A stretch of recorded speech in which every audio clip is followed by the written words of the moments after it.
आगरा में खंड राम काव्य का लोकार्पण हुआ।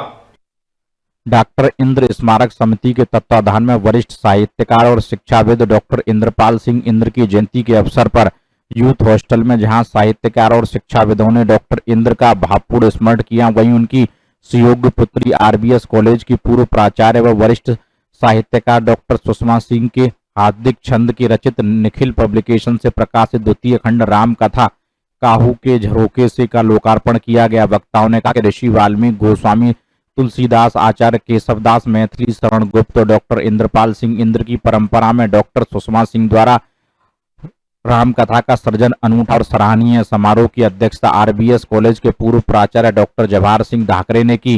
अहमदाबाद से पधारे बहुमुखी प्रतिभा के धनी काव्यकार, नाटककार, उपन्यासकार राजकिशोर मेहता मुख्य अतिथि रहे।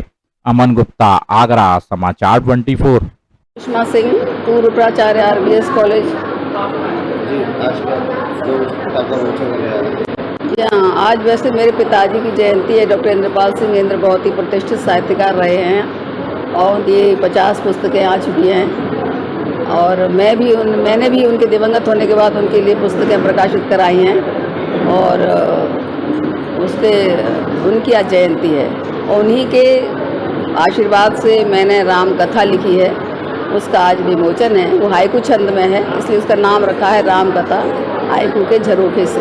कोई खास लाइन राम कथा की जो आप देना चाह रहे हैं? मैसेज तो ये है कि राम का चरित्र, कहते हैं ना, राम का चरित्र स्वयं ही काव्य है, कोई कवि बन जाए सहज संभाव्य है।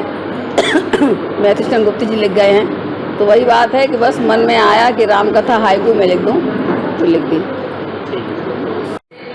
मैं जय सिंह नीरज, कन्हैयालाल मुंशी हिंदी तथा भाषा विज्ञान विद्यापीठ का पूर्व निदेशक और साहित्य का छोटा सा विद्यार्थी, इससे अधिक क्या कहूँ।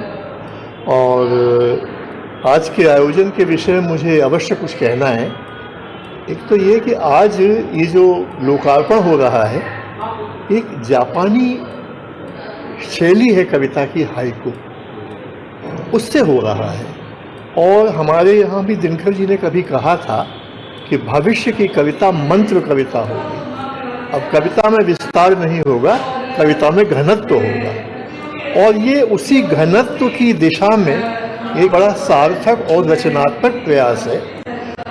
असल में जो हाइकू होता है उसमें एक क्षण को समेटकर एक संपूर्ण अनुभूति को बिंबात्मक अभिव्यक्ति दी जाती है।